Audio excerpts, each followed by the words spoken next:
got the beat already. Hey, welcome to Fentanyl Facts and Stories. I'm Charlie Perry, along with my co host, Paula Santos Young. And we represent Achieve Greatness, 88.org. Please, go to the website. I'll put the website on the screen in a few minutes. And we honorably uh, in company of Stevie D. This man is he impressed me immediately, and someone had told me some good things about him before I met him, and so I was already hyped up to meet Steve, and he's full of energy for all the right reasons, and we're gonna have him tell his story. But Steve, if you can give us a little facts about you, a little bio about Stevie D. So Stevie D started drinking when I was about 12 years old. I started doing cocaine. I was about 16 years old, and I try and keep it simple today. So when I tell my story, I also try and keep it simple. So I literally, people used to say, "Well, wasn't cocaine fun back in the '80s?" And I said, "Absolutely not," because the first Mhm. time it had me. So I have been battling that for, uh, God willing, I'll be 20 months clean and sober on August 3rd. Congratulations. I'm Congrats. Thank you. I appreciate that. But that's all I have is between now and by the time I go to bed. So um, I have been clean from drugs for a long time, but I've been clean from alcohol for almost 20 months. So, my story is I'm not going to either A, glorify or B, bash a lot of stuff. I mean, I made choices to get high, I made choices to pick up alcohol. I'm a big believer in I have to accept my accountability for my use. Mm. Did it have a good hold on me? You're absolutely right. Does it have a hold on me? I write recovery poetry on my Facebook page. Used to be every day. Now it's once every couple days. But it's my story about how even though I struggle, still having almost 20 months clean, I still struggle. I still sit back and once in a while, my disease will call me and say, "Oh, nobody's around. You can go have one. You can go do this." Hmm. Really, it's something that I, as an addict and an alcoholic, I don't anticipate that coming anymore because I feel I have a little bit of clean time now, right? Almost. Yes. But I also realize that this is a disease that there's no cure for and I will never get over. So I have to remember that all the years that I didn't care about myself, I didn't care about my family, I didn't care about my kids, I cared about nothing but getting high and getting drunk. So everything else went by the wayside. And I have learned in my young age of 57 years old what a ripple effect is. And so I like to speak about that a lot because I never saw it until I worked with a sponsor. I sponsor a couple guys in a 12-step program. I have a sponsor, a grand sponsor. I call 5 guys in recovery a day because that's what works for me. So Mm. the blatant drug use. I mean, I don't really like to tell horror stories about what I did. I used cocaine for 20 years, 30 years. I drank all the time. I drank at work, during work, after work. Uh, I like to focus my life today on what I'm grateful for going through all that because I had to go through all that stuff to get where I am today. I fully believe that. And by the grace of God, I have been able to stay clean and sober almost 20 months, but it's because there's been a lot of steps along the way for me to finally realize that it wasn't life that was the problem. It wasn't earth that was the problem. It was me that was the problem. Mm. And struggling, I try and write in some of my poetry, honestly, that if I can sit and I can literally find even 5 minutes of peace in one day, being an alcoholic and an addict, that I had a pretty good day. So Wow. I got to remember, life on life's terms. I've trashed in my youth families, relationships, wrecking my kids' lives, wrecking my own life, getting DUIs, going to jail. Uh, Ripple effect is really huge for me because I try and see today through the years of use and through my experience on what I write and what I talk about with my guys and what I talk about with other guys in my recovery network, I really never saw that. And I sit back and think about it sometimes when I'm struggling a little bit, and I just realize that life is so much better without it. And it isn't easy to stop using drugs and alcohol. Never will I say it's easy, because it's far from that.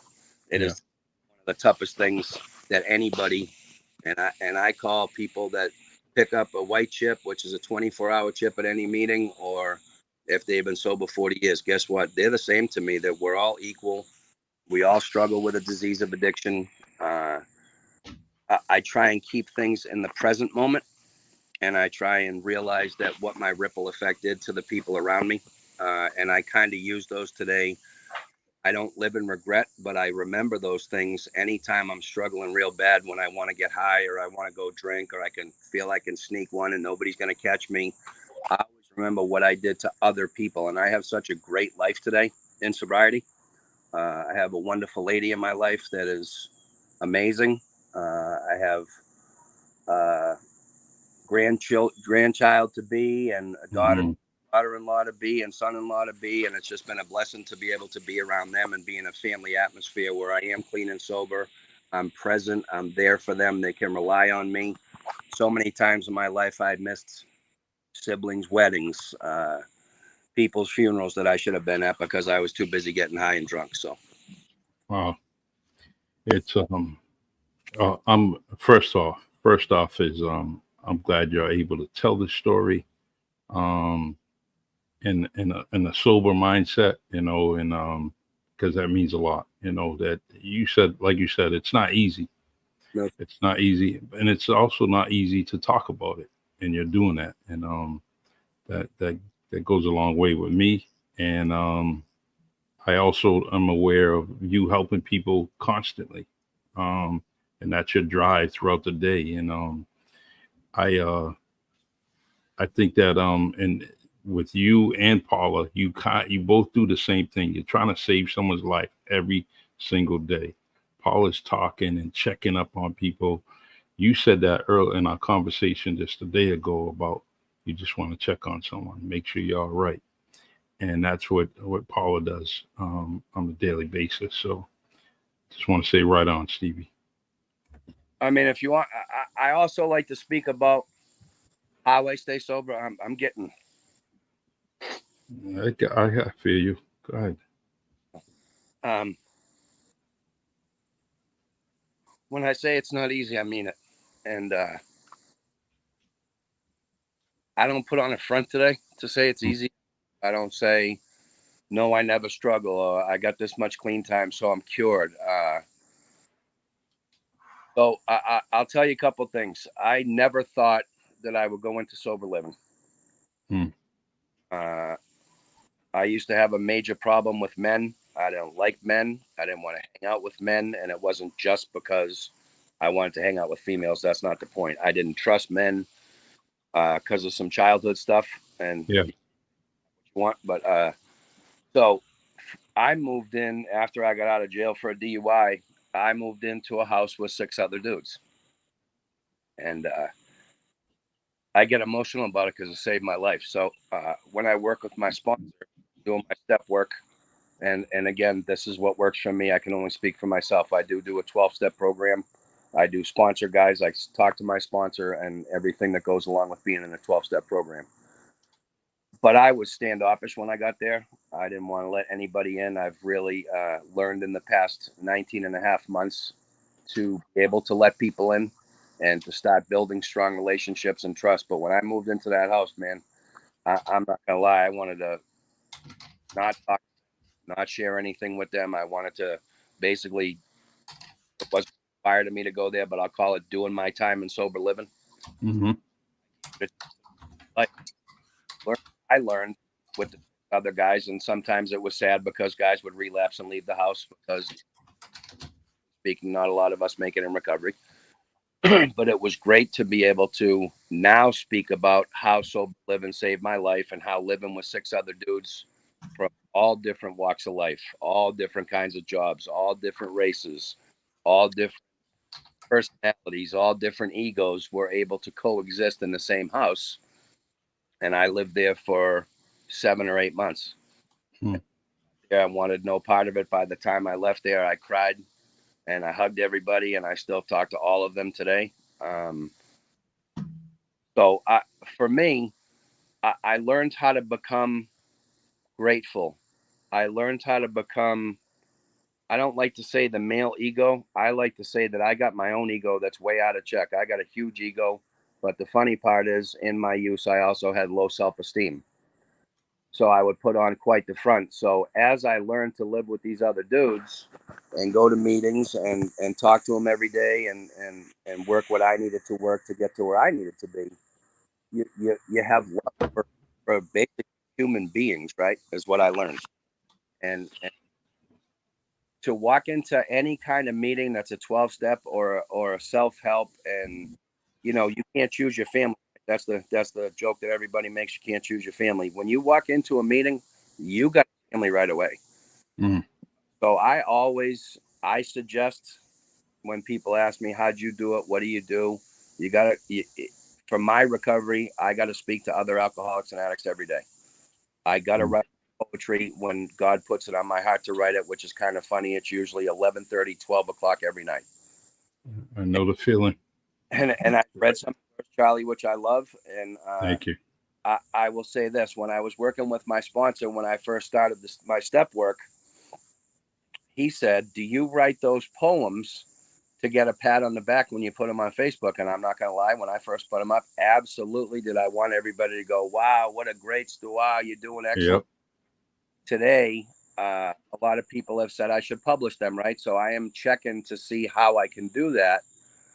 But I honestly don't care monetarily what I get, or I want to save, like when Carl put us together. Carl's like, "Steve, you know how it is. If you reach one person tonight," I said, that's the blessing. If I can reach somebody that's listening to this tonight to see a 57-year-old man. Yes, I've been to jail. Yes, I own my own company. Yes, I'm employed. I am employable today. I'm reliable today. I'm counted on by my family when I never was up, Hmm. up until 20 months ago. So true. Wow. And well, what I suggested for your publishing, go to Amazon, the Kindle publishing, direct publishing. It's free. Um, all you have to do is type up your manuscript or have someone do it for you, and that's what I do. Self-publish. Okay. That's the best. That's the way to go. And then you have a book signing. Uh, make you a bunch of money in the beginning, and then it slows down. Believe it or not. That's okay. And there's a joke I got. It says, "What's one thing that a pizza delivery guy can do that an author can't do? What's that? Feed a family of four every day." There you go. I appreciate what you're saying, because I'm trying to do it that way. And again, today I can honestly say I just want people to read them and get something out of it. Yeah, yeah, yeah. I'll And say, "Hey, that poem that you wrote 2 days ago, can you tell me what it says?" And I'll go, "No." And then bye bye. I I back on my own Facebook and read it the next day and go, "Thank you, God, for putting those words on my heart," because I don't always know what I'm writing. exactly. I want to say hello to Johnny. How you doing? Hope all is well. How you doing, my friend? We got Paula. I'll get to yours. I want to leave your quote up for a while. Um, see, we got JJ Souza. You feed a lot of people with your poems. Exactly. Yes, that's so true. And let's see. Johnny says he's doing good. Yes. All right. Johnny's one of our frequent flyers here, Stevie. Okay. Johnny is he's definitely one of those guys, just like you, trying to reach out to people, trying to save lives every day, and I love it. I read Um, I read a lot of stuff too that other people post, and I always try and remember a simple one. Even my mother taught me this too, but always try and have a smile for somebody that you bump into, even if you don't know them, because you never know what they're going through. You know, So true. and I don't, I agree.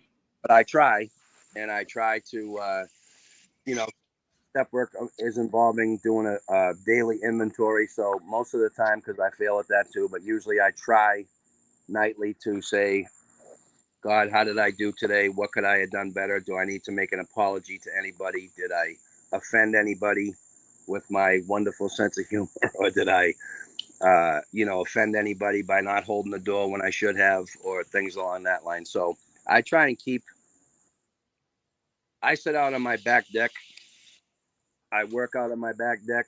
I'm a glorified telemarketer. I work from home, which is a blessing, but I also, this is where I find my most peace, is right in the backyard that was provided to me Mm. by a wonderful lady that I'm engaged to. And I find that peace more than 5 minutes a day. It's when Man. but me as an addict and an alcoholic, it's what's here that goes in between two is what always gets me in trouble. So it's over anxiety and worry, but more often than not, anything that I spin in my head, I feel is my out of whack, or that's something that I find out is not true, and it's not that I should have been feeling that way, because I'm supposed to feel whatever way I'm feeling. I understand that today too, but most of the time, if I go back to introverting, and this is huge for me, and anybody listens that can relate to this, I'm an introvert. Yeah, Hmm. boisterous personality. I love cracking jokes. I love having fun. But man, when I'm in my head, I won't answer the phone. I'll go away from everybody. I'll shut down. I'll lock down, and that is when I'm my own worst enemy, and that is when I'm more likely to have a relapse than not. So I call it vigilant. There's a whole bunch of different words for it. I have to call these guys. I love calling my guys first and foremost, but I have to call them to hear all the craziness, right? I love talking crazy with my guys. I love hearing what they're going through, what I'm going through, how good they're doing, how bad they're doing. I mean, that's how it works for me, is to stay in contact with other guys that are just like me, understand how I am. Could be from a totally different walk of life than me, but guess what? Addiction, alcoholism, it becomes in recovery a very tight knit family, and everyone's loving, caring. I shouldn't say everyone, because I can't speak for everyone. Most of the people I bump into are very loving and caring, and I missed out on that stuff a lot in my life because of my use, and I didn't let anybody in, and I chased drugs and chased alcohol, and I didn't chase what was meaningful to what's meaningful today. Healthy relationships, a wonderful lady, a family of hers that welcomed me in a year ago. That is not Nice. that is now my family. Again, I like to always say, I'm employable today. I'm reliable today. People can count on me today. I don't care about my age. I don't care if you're getting high at 12 or if you're getting high at 60 years old. Uh, I do say to my younger guys, do you want to just be getting clean and sober when you're 55 like I did, or do you want to try and get it now? And Yeah. but that's a great suggestion, right? But again, that addict's mind, that alcoholic's mind, do they want to get it? So I've had millions of times where I've had sobriety for a year here, a year there, but I never got what I've gotten over the past 20 months, because this time I put the effort in. I did what was suggested. I went to meetings. I talked to my sponsor. I did my step work. I called other alcoholics and addicts, even if I didn't know them. And because I'm a selfish alcoholic and addict, and it's always about me, my sponsor would always suggest, I want you to call these guys, and I don't want you to say anything about yourself. I want you to ask them how they're doing. And of course, Mm. so here's my mind. I don't care how they're doing. I want to tell them how I'm doing. Wants to, I, I don't mean to laugh, but it is funny. Yeah. and my selfishness wants to tell. I don't care what they're doing. This is about me. I gotta tell them all my crap so I can dump it on them, and I don't have to think about it no more. So, I do tell this funny one. I was at a meeting one time, and my sponsor was there, And if you don't mind, step 4 is when we do a personal inventory. Mm-hmm. About, and a lot of people get hung up on it. I'm nervous about getting to it, but I will say, at the meeting I was at, I said, "Well, gee, I can't wait to do my step 4 so I can dump it on my sponsor and let him think about it, so I don't have to." And he looks over and he goes, "I'm not going to think about it. About it for 5 minutes." So in my selfishness of addiction, I got to be a good selfish in my recovery, right? Because this is mine. This is my relationship with a higher power. This is my relationship with recovery. This is me doing what work that I need to do. There's a bunch of different ways to say clean and sober, but what works for me may not work for everybody else. Yeah. So you got to find your niche when you're coming out of the hole. And there's so many things that oh, I'm going to go to jail if I don't go to a program. Have I done that before? Yeah, I've done that before, long ago. But when I got the DUI and I realized that I needed to make a change, I did a complete surrender, and I've never really been able to do that before because I wanted to have that little bit control left just in case my higher power wasn't doing the deal right. I wanted to say, "Oh no, I'll grab that and I'll hang on to it." And for me, that's another way that I get to be my. If I think that I can control stuff on this planet, I'm in big trouble. So I try not to control anything. So true. The JJ Souza had made a comment, and I like it. Um, JJ Souza's the man. yeah, it says sometimes you meet people for a reason, and you're helping a lot of people. You may not even know you're helping, which is true. I mean, how do you know? Someone could be listening and stay quiet all throughout the meeting, not say anything, and you help them 100%, 110%. But you don't know that, but they know it. They end up progressing and doing good things, and so I'm glad with that comment. Thank you, JJ. JJ. So Yeah. the guy that Kyle put me in touch with, he's a fantastic guy in your neck of the woods. Okay. He has a podcast and he's a big boxing aficionado. So I go on his podcast once in a while and talk about boxing. And as soon as he found out I was coming on, he said, "Hey, send me the invite." So I'm glad to have him on here. I appreciate that he's supporting me by here. He's a great. Yeah. JJ, please share your podcast in the comment section. It's very, very important that we all support each other. And what I do is I share other people's podcasts on my pages. So it's real, real important. And I like to know who you are. So let me know so I can catch your next podcast. I'm going to say a shout out to Kyle too, because I believe he's listening.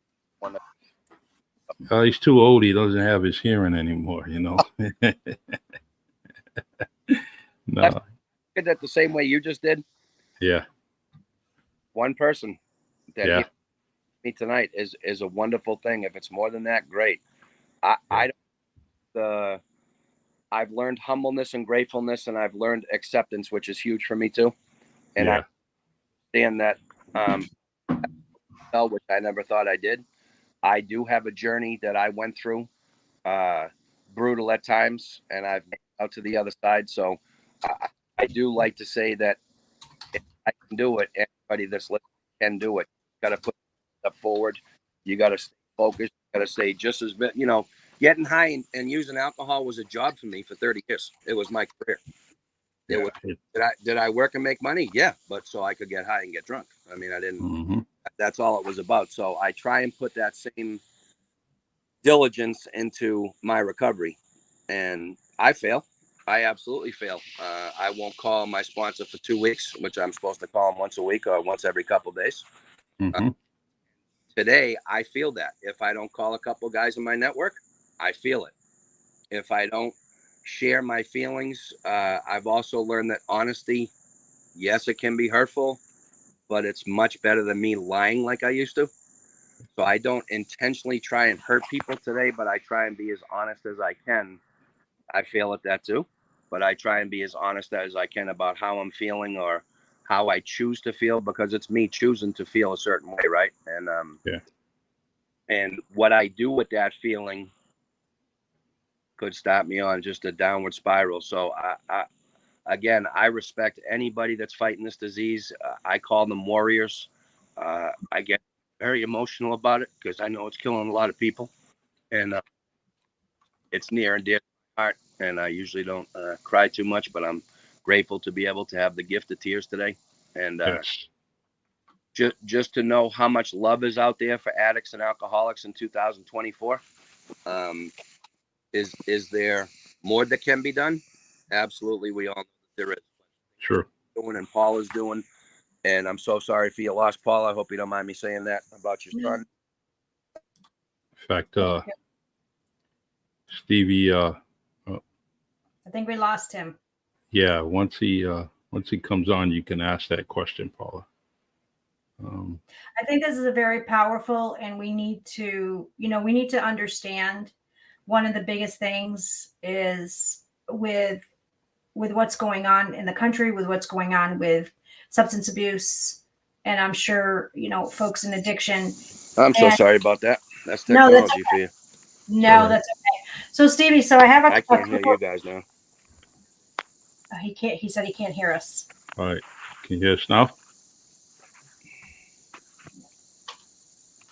Charlie, I can't hear you. I don't know if y'all can hear me. I can hear you. We can hear you. Yeah. I think one of the biggest. I can't hear them anymore, baby. I'm gonna try to text them. Okay. So one of the biggest things that I always talk about, and everybody knows that who has been following Charlie and I. There we go. Perfect. All right. So whoever, somebody has another device on, just turn that down.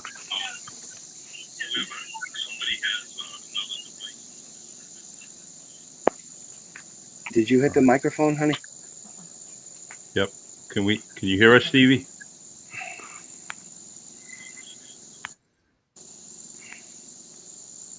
Let me try to text him. I can't hear him.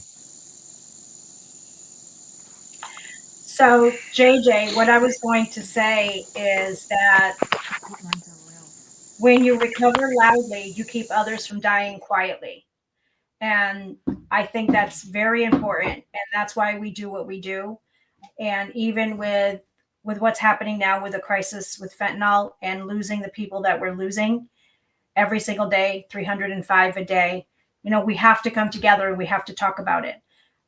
With mental health, because that's a precursor, as many folks know. And that's another thing we always need to talk about. Mental health is very powerful, and it causes and it brings people to a path sometimes that they don't be on. And that's why I say all the time, yes, mental health, men's mental health. Charlie and I actually did a whole podcast around men's mental health because it is very important. And it's very important. There's so much going on in the country today with mental health, homelessness, people losing their job, the economy, the fentanyl crisis. And this is again why Charlie and I do what we do, because we want to give people the understanding that we hear you, we're here for you, but we're also here to educate you. And we love to have people like Stevie come on to tell his story. So Stevie, my question to you is, you stated in the beginning that you started at 12 years old. Yes, ma'am. Can you talk about, because look, we have youth today that are dying at an unprecedented amount, as you know. And if you could say anything to anyone who's listening, whether it's youth, whether it's parents, what would you say to them? Because obviously the path that you had at 12 and then going further in life is not the path you wanted to do. It wasn't something you woke up in the morning and said, hey, this is what I'm going to do today. Right. So, talk about that, because one of the comments I just made, and I don't know if you heard me, and I was telling that to JJ because he asked, and I think it's so important, is that when you recover loudly, you keep others from dying quietly. Yes, ma'am. So when I started at 12 years old, and I'm glad you brought up mental health. I know I cut out, but when I came back, I heard that part. So I lived in, I tried to present an image, not until my teens and later on in life. But when I was a kid, I lived in a lot of fear. And I saw people drinking beer and acting silly and acting stupid, and it looked like they were forgetting about everything. So I wanted to be all about that. So I would steal beer from my father.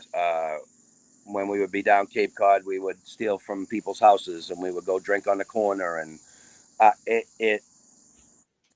it didn't take away the fear. What it did was mask it for the time that I was drinking. It's simple for me to say that today. Right. I felt that anytime I wanted to escape, that I could drink and I wouldn't have to feel the way I feel. I wouldn't be scared to go to school. I was little.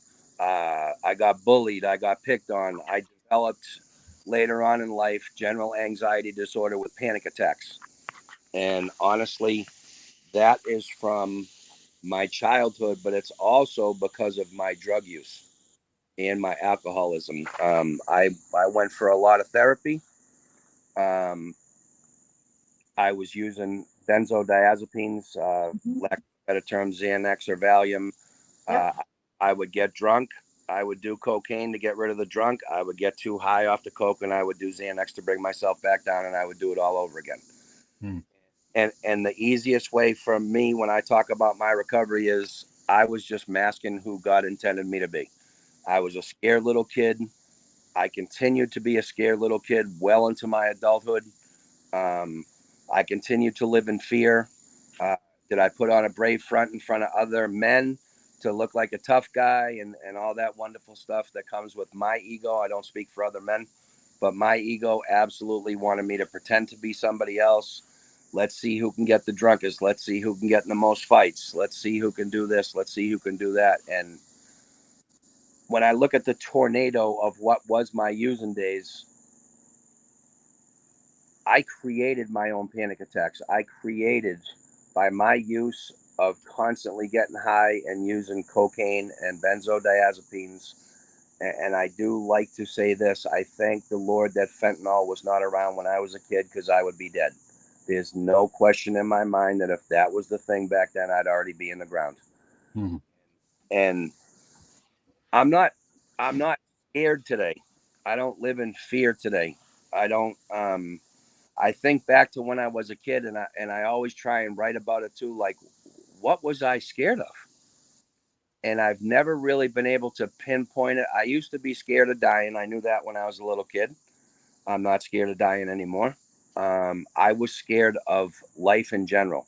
I was scared of going to school. I was scared of not fitting in. So I created by my use, I believe in my heart that that's how I got general anxiety disorder with panic attacks. I also like to say that I did yoga for a couple of years in Connecticut. I spoke at an opioid convention, and I smile about it because it was pretty funny. They had a camera crew come to a program that I was going to, and they walked in because we were going to do some poses, and they saw my motorcycle outside, and they saw the big tattooed guy doing poses, and they were like, "Hey, is that your motorcycle outside?" And I was going to say, well, "Ain't nobody else in here that could pick it up." So I'm laughing. I go, yeah. So he wanted me to ride it into the parking lot, right? And then speaking of fentanyl, which we know back then was more opiates, but same family. So when I spoke at an opioid convention uh, with my yoga instructor, I like to try and be funny. I do like to crack jokes, like I said, but I actually met the mayor's assistant who was in prison for 10 years, and I saw him in prison. And when I walked into that room to talk about how yoga impacted my recovery along with my other stuff, he had made an Afghan on one side of the wall and an Afghan on the other side of the wall, and there was 65 kids under 16 years old in 2008 that had already died in April of that year from opiate overdoses. Wow. So I kind of wanted to crack jokes, hey, look at the big tattooed biker guy does yoga and does poses and all that. But I started crying. I said, and it was a newsworthy story. I always say that, but it was like a philanthropy event as well. Like people were going to decide if they were going to donate to this epidemic, right? So I was supposed to come up here and tell you all about this wonderful, which I still will, about my yoga experience. But man, if you guys are going to donate, just look at these kids on the wall that can't speak for themselves. And today I'm speaking for them. So Right. So if I can ask you, because I'm going to touch upon this, and I hope you don't mind, but there was somebody who made a comment, and I'll go back to the comments. Melissa Rose, where she talks about mental health being more important than addiction. I think that Melissa, and I know you're listening, and I hope you don't mind, but I'm going to push back on that a little bit, and the reason I will is because mental health, addiction, and the current crisis is all important. And to me, it's all on the same. It's almost on the same level playing field. And the reason I say that is because, Stevie, you're here telling your story of what you went through and how you are where you are today. But as you just said your story, when you have the motorcycle and you were looking at the kids that do not have a voice, that's exactly what's happening today with fentanyl. There are, as you know, and you said it, if fentanyl was around when you were doing it, you wouldn't be here talking to us. And I think that that's one of the biggest things that folks need to understand. And this is what Charlie and I do is somebody made a comment to me not too quite some time ago. Charlie knows about this, where they said, well, Paula, you need to understand that fentanyl is an addict problem. And I literally wanted to punch them in the face because because it's not an addict problem. And stop saying that, because everything that we have going on, from substance abuse to addiction, you don't want to follow that path. This is not a path you want to follow. It's like the comment that JJ made. It's the demons, and you try very hard to get to that next level. And it's who you surround yourself with and how you have the people that you have had. And I thank God that that has happened, because it brought you to where you are today. And we thank you for that. We thank you for being on here telling your story, because it's so important for people to understand that there is a different side to this, and you're showing it. And it might not be for a lot, unfortunately, but when it is, this is the outcome, is someone like you who's telling your story, talking about it, talking about how it is difficult. It's a battle. I remember talking to someone, and they said to me, I don't know anything about addiction and substance abuse, so I always rely on many folks, as Charlie knows. And one of the comments that was said to me is, they said, Paula, I'm going to take your cell phone for one day, 24 hours. You're not going to be able to get it. That's our life every day. Someone put that on Facebook yesterday. The court just said, wow. See, wow. So I do want to go back to the mental health thing too, because I saw that it's all important from my life, from my journey.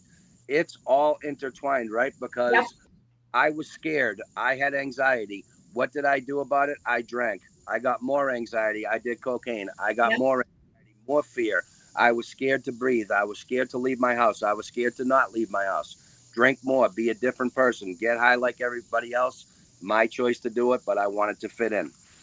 I inside me, and I won't speak for anybody else. Inside me, sure, there's demons. There's no question there's demons. I call it the enemy. The enemy wants to attack me every time I write a recovery poem, every time I talk to another alcoholic, every time I don't want to call another addict or alcoholic. This is the real deal. This is no cure. I will never get over this. I will never be cured from this. I hate to tell this story, but I always do, just to let everybody know how real it is. I used to go to this meeting in Lawrence, Massachusetts. Wonderful man, got a 40-year pin. 40 years. Next Saturday, he came in drunk as a monkey and picked up a white chip and started again. And he said, wow. always remember this. I thought I had it beat after 40 years, but I guess I didn't. Yeah. So I always try. That's a story I haven't forgotten since my first time going to meetings when I was 18 years old is when I met that guy. And I always remember that whenever I'm feeling down, whenever I feel like I want to get a case of the efforts, because I won't swear on here, but everybody gets the gist. In recovery, I say that case of the efforts, which means I don't want to be with my lady. I don't want to be with my family. I want to go get high and drunk and throw it all away. It's not, I'm not going to say it's not me because it's in between my ears, but really what it It's the enemy attacking me, telling me it's okay to go get high one more time. Right. And I don't call myself old at 57. I'm in my prime. I like to make that joke. I'm in the best shape of my life being sober and clean. I have mostly a healthy lifestyle. I eat well. But I'm still a 12-year-old kid in my head, right? Because I like to fool around. I like to joke around. I try and be happy all the time. But I also don't have to fake it today, right? I don't have to be happy just for everybody else and put on this brave front that I'm a happy guy because Right. I'm an alcoholic and an addict. Guess what? I'm grateful I'm an alcoholic and an addict, but I live in recovery today. So anybody that's struggling, Charlie, I have no problem with you giving people my Facebook page that's got my Yeah. phone. I don't care where they call me. I don't care what time of day. I will tell you, I go to bed at 11 o'clock and turn my phone off. If it's an emergency, they can text me. I will pick it up and call them, and I will try and help them because other people did it for me. And that's what I was taught by my sponsor and by my guys in order for me to keep it, I got to give it away. And I always wasn't like that, guys. In my addiction, I was keeping it all for myself. I wasn't giving anything away. It was all mine. Hey, that's just not the right way to live because there's too much. Life's tough, not high or sober, right? We all understand that, I guess. Yeah. Life on life's terms. I'm going to struggle. I'm going to have loss. I'm going to be financially strapped from time to time. My car's going to break down. My motorcycle's going to break down.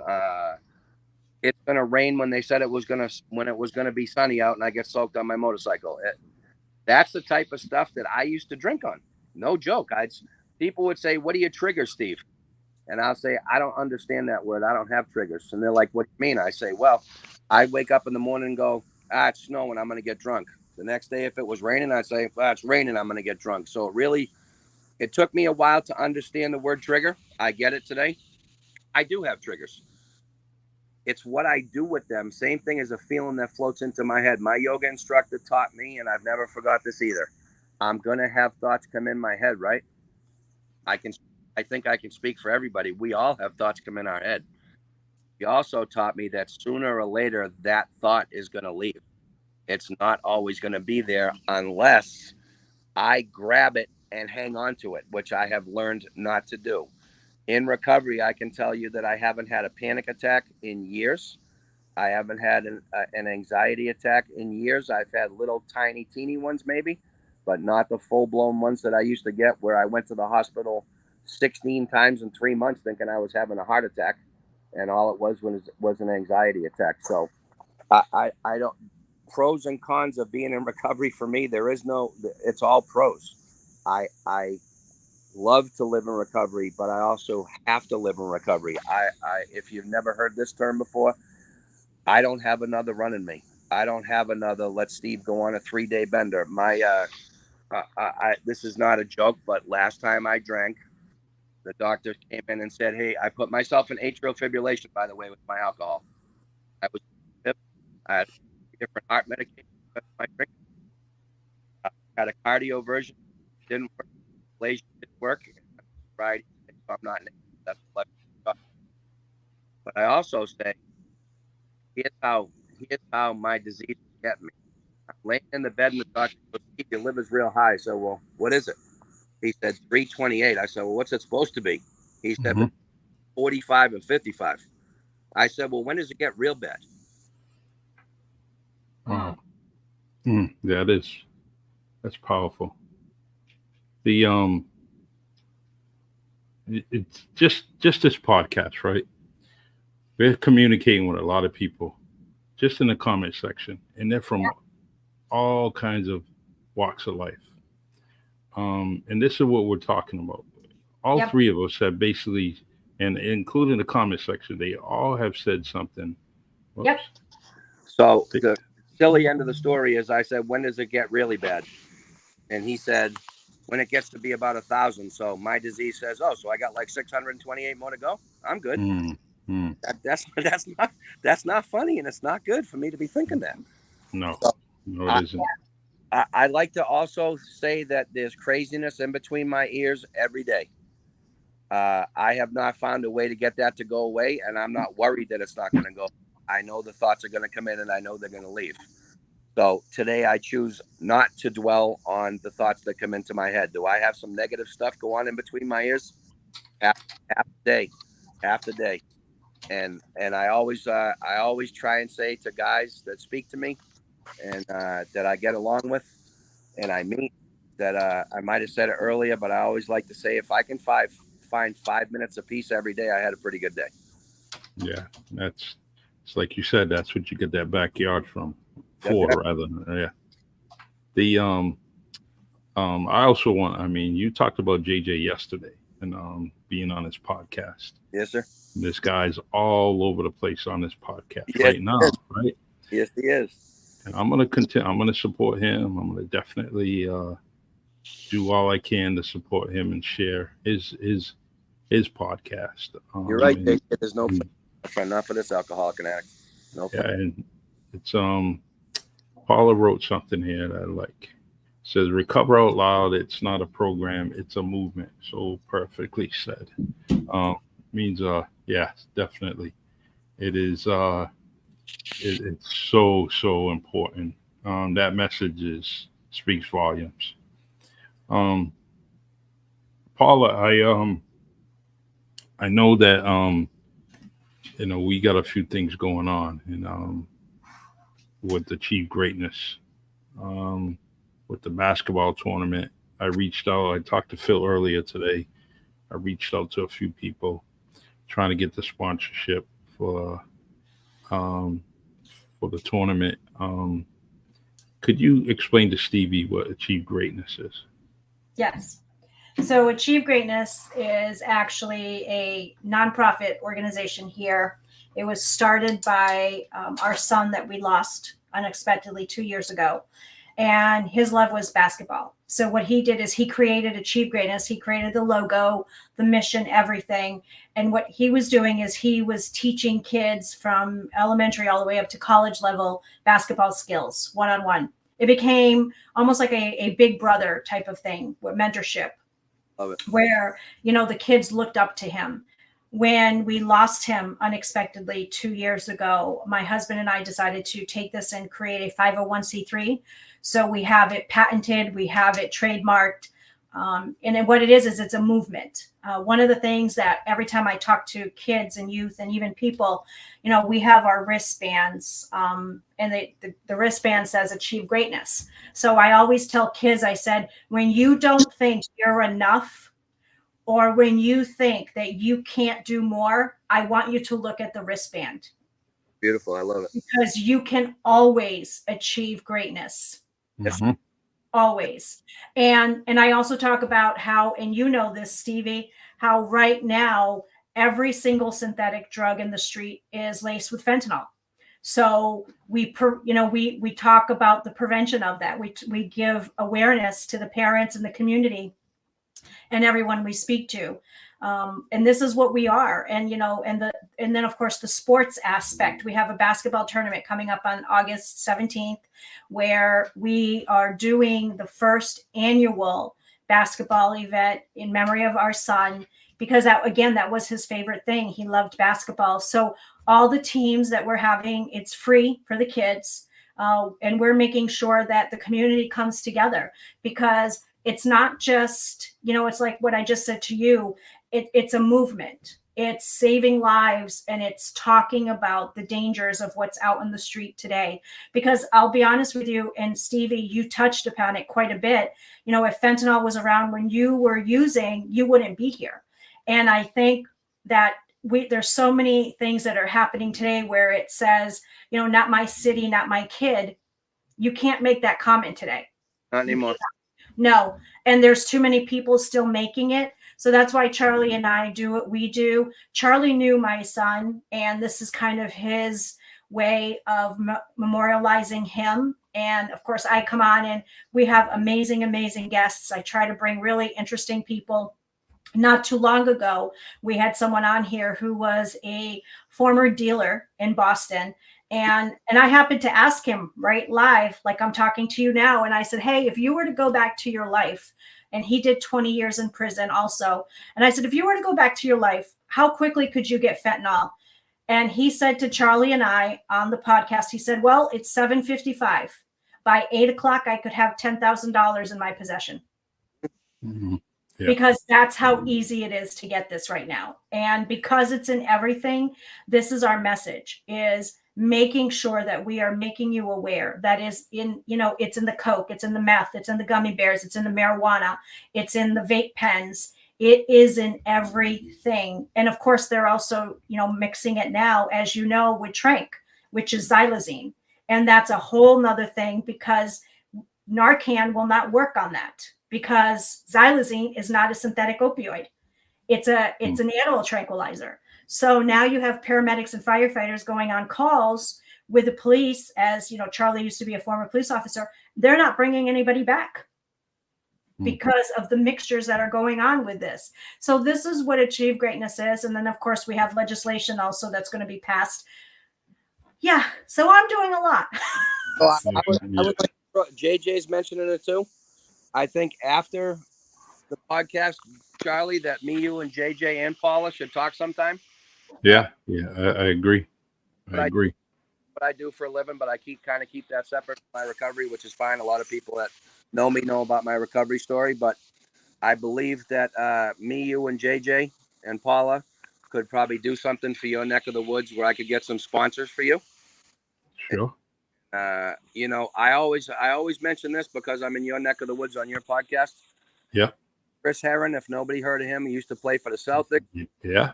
Yes. You guys are struggling and you ever really want to see how somebody made it, and I'm not bragging about him because he made it to the NBA because of his God-given talent, but he also threw it all away because of his drug addiction. He's got a great story. I've watched his videos plenty of times. He's been helpful to my recovery, but I have a career that I have done helping charities. You, Charlie, more than sponsors as well, so I feel that. I appreciate that. I don't like to always say this either, but I, if you don't mind, Paula and Charlie, I'm just going to say it. If you feel like there is nothing else for you to do but pick up, call me, call somebody. If you do have to pick up, I pray to God that you know who your dealer is, because like Paula said, this stuff is in everything and it takes one bad hit and you're done.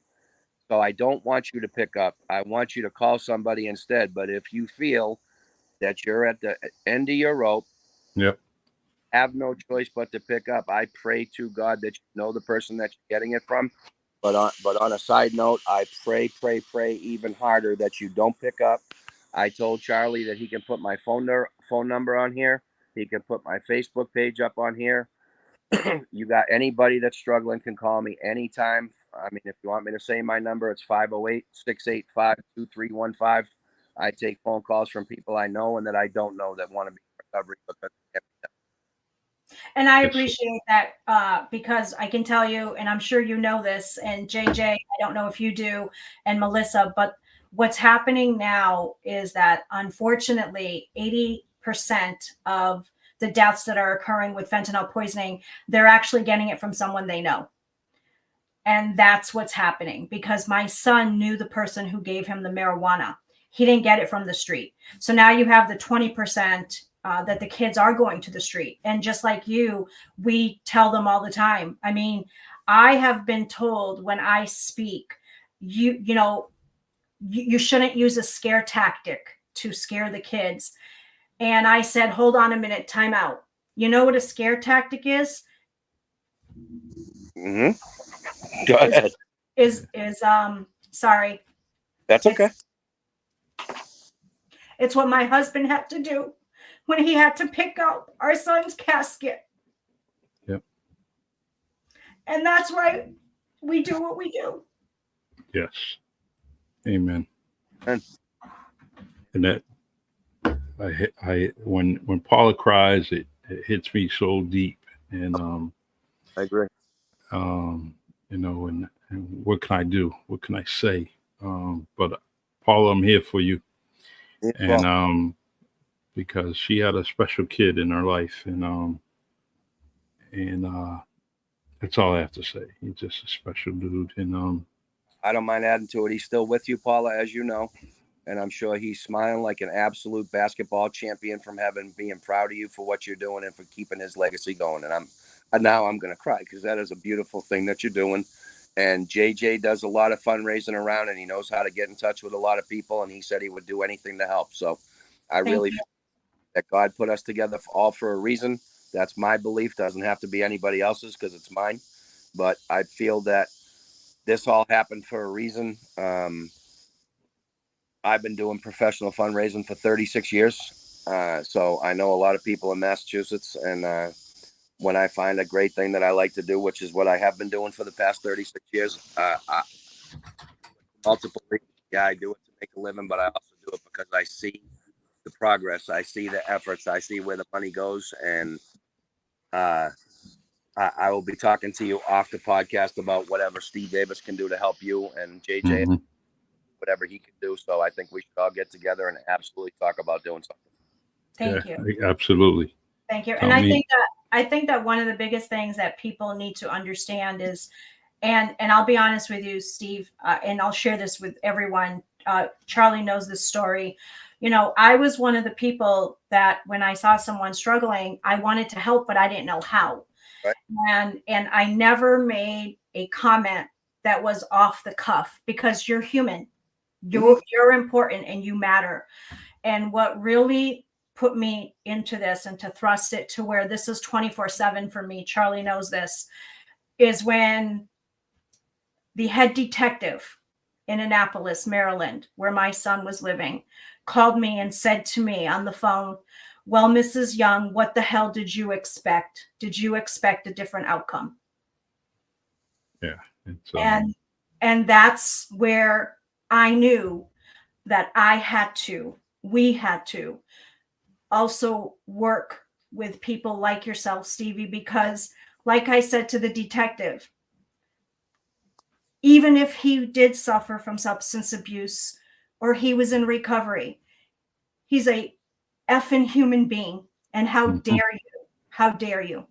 You would have been a lot nicer than me, Miss Paula. Yeah, definitely. I said some other stuff, but that's okay. But this is why we so appreciate you being on here and being part of this. And thank you, JJ and Christy and Melissa and Johnny and everyone. And just to let you know, Stevie and everyone, Johnny is a grieving dad because Johnny lost his son to fentanyl poisoning, also to marijuana, like myself. And he's amazing. And he is doing, he's doing a lot of things in Texas. And it's very important that people understand that. And it's kind of like you said, Stevie, you talked about this. You have an army. And we have the army. And coming together, our army is bigger. I agree. I did want to say one more thing, if that's cool. Sure. Yes. I always like to say this. I know I called my recovery selfish. I used to be a selfish individual. There are times, and I don't want to say it the wrong way. I have this in my heart so bad to help the next alcoholic and addict because it was so freely given to me. Yeah. I have in the past 20 months put somebody else's recovery in front of mine for about 30 days where he kept relapsing. I love the kid like a son, relapse. And I took him here. My choice to do those things. But I also want to remind myself and anybody that's like me, I can't put his recovery before mine. And I did for about a month. And my lady could tell, my family could tell, I was out of my mind trying to get him cured instead of taking care of myself. So I have learned that if I can't take care of myself as an alcoholic and an addict, I'm sure as you know what, not going to be able to take care of anybody else. And if I don't love myself, because you bring up the human aspect, anybody listening, alcoholics and addicts are exactly that. We're humans just like everybody else. We deserve love. We deserve respect. We deserve compassion, empathy. We try and give it back. I promise you, some of the drug addicts that I've even hung around with, not in recovery and or recovery, are some of the most giving, loving people that you will ever meet. They just have an incurable disease. Yeah. You're right, Paula. I never woke up in the morning going, I can't wait to go get so messed up that I get arrested and get a DUI. I can't crash relationships. I can't wait to lose all my possessions. Because, gee, that sounds like fun today. Never did I wake up like that. Never.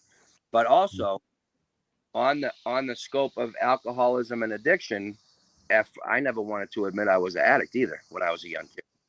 I knew I was, but I never wanted to admit it. I never wanted to tell anybody that something was beating me. I It's can't beat it. yeah. Let me I'm gonna read this email that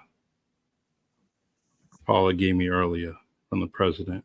Yes. Real important. It's real Yes. important. So what? So Before- one of the things I'm doing, Stevie, just to let you know, and everyone, is Charlie knows I'm on and my husband will tell you, I'm on 5 gazillion task forces, committees, everything for the state and other states.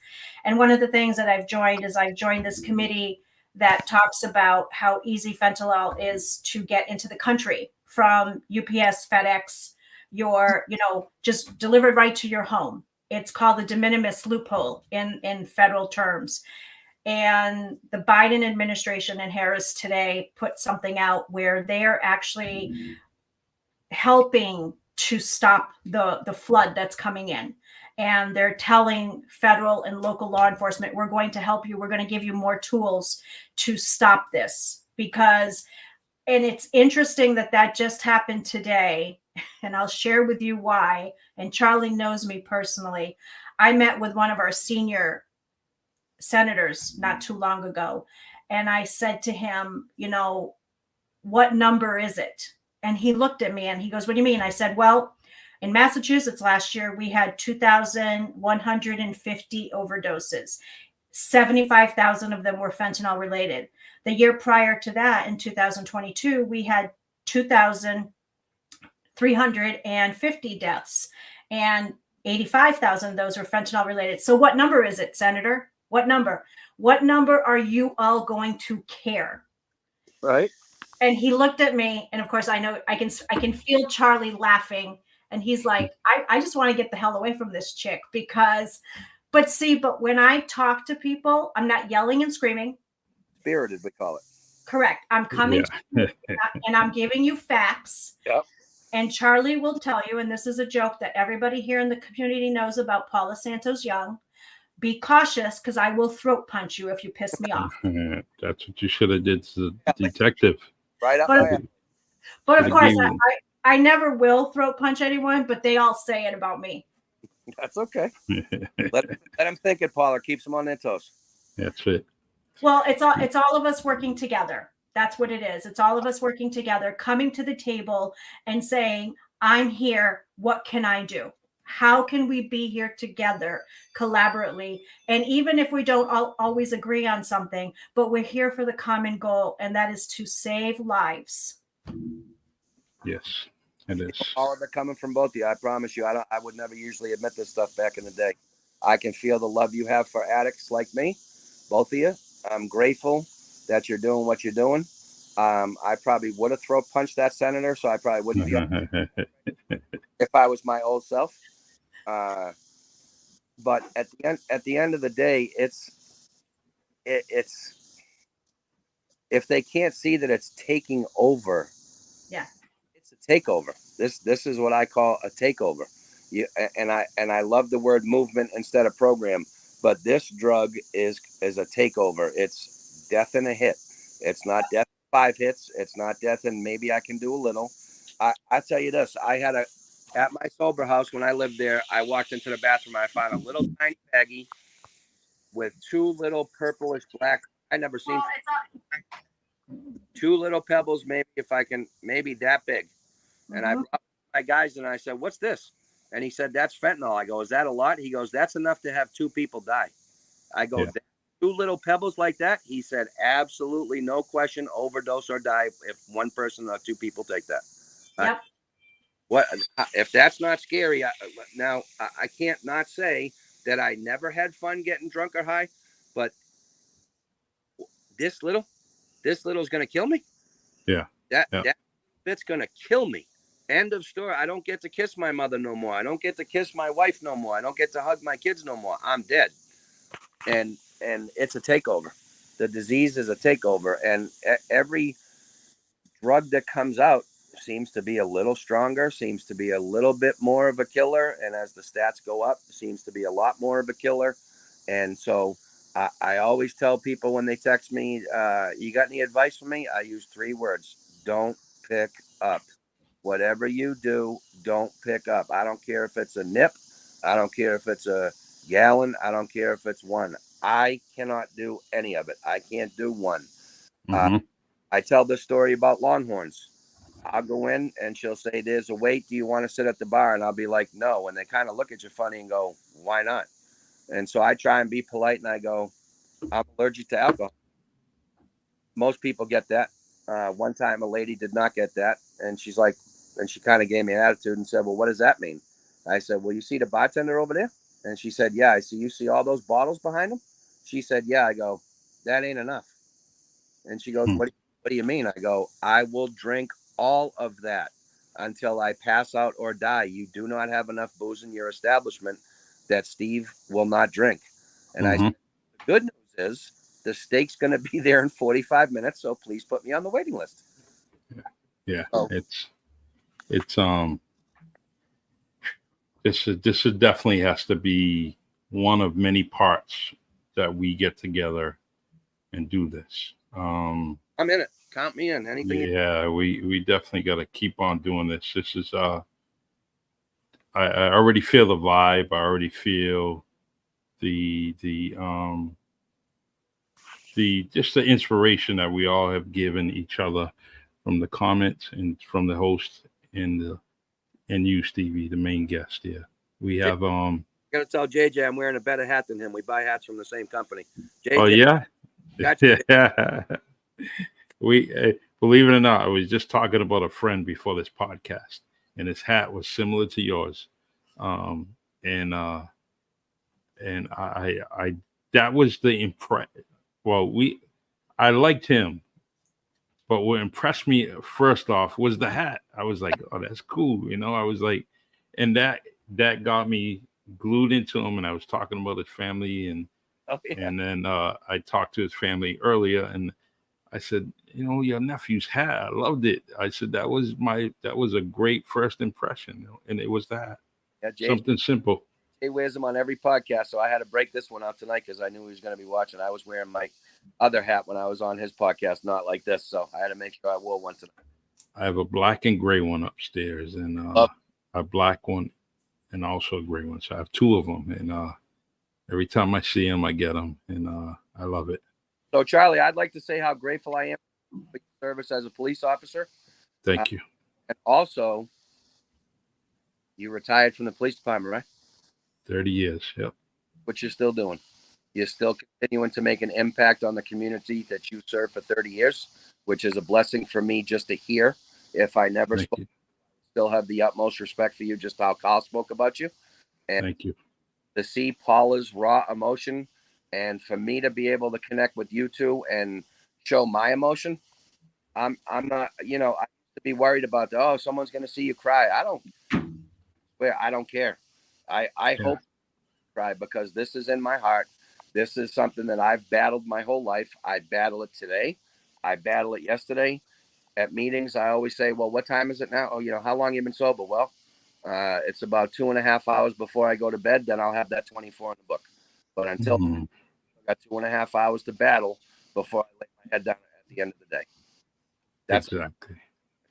I send all my strength to you when you don't have that strength. You know, I want you to make it through. You're such a wonderful guy, doing wonderful things, and we're gonna keep on doing what we are doing. And but one thing I really truly want out of all this is for you to be sober for the rest of your life. I appreciate that. And I would like to throw out that anytime that you would like to speak to some gentlemen that are in my network that I sponsor, I would have no problem bringing them on and they can speak about their fentanyl experience if you really want to get into that as well. That's not a problem. Of course. Paula and I always, every week, we're looking for somebody. And the craziest thing is this week, she booked someone and I booked someone. So we That's okay. That's okay because the person that I booked actually called me before we got on, and he's like, "I'm sorry, did you want me on the podcast?" Well, yeah. Like, no, Yeah. no, I can't go on until I'm ready to talk about everything we're doing together that we're partnering. And I'm like, Mhm. okay. I love networking. This is what it's all about for me. This is for how I can share my story. This is how I can. This helps me stay sober. Let me say that first and foremost too. Yes. Up my higher power, being able to speak on your podcast tonight has helped keeping me clean and sober. Because guess what? If I wasn't on it, who knows what I'd be thinking right now, right? Right. I agree. Well, I'm going to give you something to think about, Steve. So, just to let you know, and Charlie, I can already hear him laughing. So, I know nothing about sports, just to let you know. Okay. And on Saturday, I was doing an event in Boston, and a player by the name of Antone Hyman Okay. was there. And of course, this guy's like 7 feet tall. So, he came to introduce himself, and I'm like, I don't know you, but apparently you played basketball because you're like 7 feet tall. And of course, I call my husband. He's like, my husband's like, please tell me you didn't say that to him. Yes, I did. Yes, I did. Beautiful. Well, if he was 7 feet tall, right? At least he didn't say no, man. Right sport. So I can actually, I can hear Charlie and my husband laughing. They're like, oh my God, this girl knows nothing. I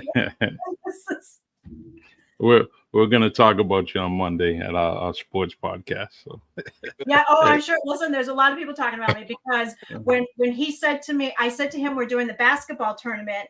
And he said, oh, well, do you need help? And I said, look, I'm going to tell you right now, time out. I had people come to me because they were asking me if we're doing 3-on-3 full court. I didn't even know what the hell that meant. I said, what are you talking about? 3-on-3? You have 5 people on a team, don't you? What do you mean? And he was looking at me. He's like, oh God, you obviously you need help. I'm like, look, I don't know sports. I know I need to learn it. And this is where I know my son is like, really, Mom? Seriously? Because my son knew sports. He could talk to you anything about any type of sports history. Me, not so much. I mean, you to me look like you would play golf because of the hat. I love it.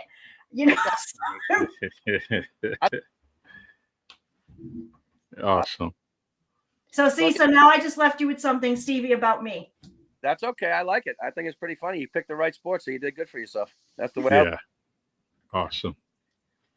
All right. Well, we definitely there's no time limit with this podcast, right? We go until we go. Okay. Yeah. And I just wanted to tell you that I appreciate you, Paula. I appreciate you every single day. We're here every Wednesday, Stevie. So you don't need an invitation. You can just, if you're in the comment section, just say invite me. And then I'll send you a link. And you already know you're a master at it already. You already know how to get on. So I'll holler at you about getting one of my guys on, see if he wants to come on and speak about his fentanyl experience as well. Yes, that would be great. And we see Melissa's comment in reference to getting more people on the podcast who attention to addiction and also to have their family members come and speak. Melissa, we hear you. And, that's not something that we're not going to say no to, but please do understand that this is really in reference to the fentanyl crisis that's happening. We're trying to amplify that. But of course, anybody is always welcome, as Stevie is here tonight. And we want to make sure that people understand that, Charlie and I, we do support the community. We support everyone. But we want to make sure that everyone has a voice. Yeah. And Melissa, you got my number. So we also have the Really Charlie podcast. So that stuff is always open on the Really Charlie podcast. You come on and we'll definitely do that. So don't worry about it. I got your back. And Christy, how you doing in that sunny state of yours? I love you. Take care. And you also have a magnificent story. One day, I hope you come on the podcast and tell us. Yes. And Charlie's going to need a new co-host anyway pretty soon because I'm divorcing him. So because Charlie has yet to come and show me how to use my microphone. So I keep going, I try to get to your house. Instead of taking a right, I take a left, and I'm sorry. It's my mistake. Progress, perfection, right, Charlie? Yeah, I just lied in front of everybody. I'm sorry. But we'll get that taken care of, as I Yes. say every week, right? Yeah, every Um, week. Stevie, as you're on, start recording this so that when I need backup, I've got you. You got, you got a fair deal. all right, everyone. Well, thank you so much, Stevie, for being on. We so appreciate you. Everyone, as always, thank you so, so much for being on. We appreciate the love, the support, the compassion. This is why we're here. Charlie, thank you for everything you do, because obviously you are someone who did not have to do any of this. And because of your compassion and love, you chose to say, this is what we're going to do. And we're going to do this. And we're going to make sure that people listen and hear the message. So Yes. I thank you for that, because it's important as we continue to get the message out. And Stevie, I mean, I know you're not in Massachusetts anymore, but if you're around in 2 weeks, I'd love to have you at the basketball tournament. I mean, I won't play against you because I know nothing about it, but hey, you can. I still come home from time to time for my job, so I should be there. I probably won't be there till the end of August, though. Okay. All right. That's not a problem. And then Johnny said, thank you all, because this is his therapy.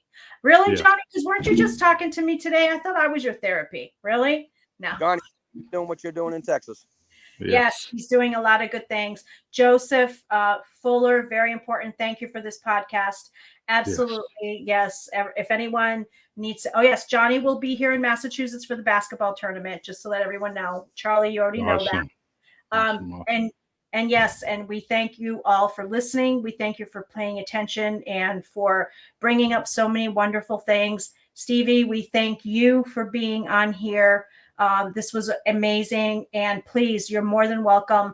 And JJ, even you're more than welcome to come on. I mean, I'd love to maybe have the both of you on. And maybe, you know what? Hey, I have a podcast idea. Why don't we do a podcast about sports, and I'll come on to tell people what I don't know. Now, come on. How popular would that be?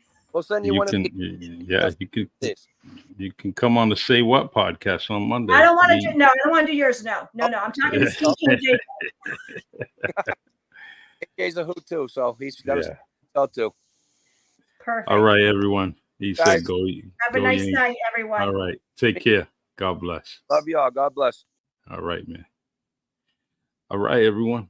Hey, great guest, Stevie D, and my co-host, Paula Young. Thank you. Thank you. All the comments, amazing comments. Probably, wow, I loved it. It's one of my favorite podcasts on this fentanyl facts and stories. Due to those comments that you guys are leaving behind, they're very, very useful, especially when we go back and read them. And thank you for all the support. We'll see you next Wednesday, 7:30 p.m. Eastern time. And feel free to get in touch with me if you want to come on this podcast and tell your story. I appreciate you all. All right. Don't forget about WNB1 Radio, 262 Union Street, New Bedford, Massachusetts. And go to WNB1.com. That's WNB1.com.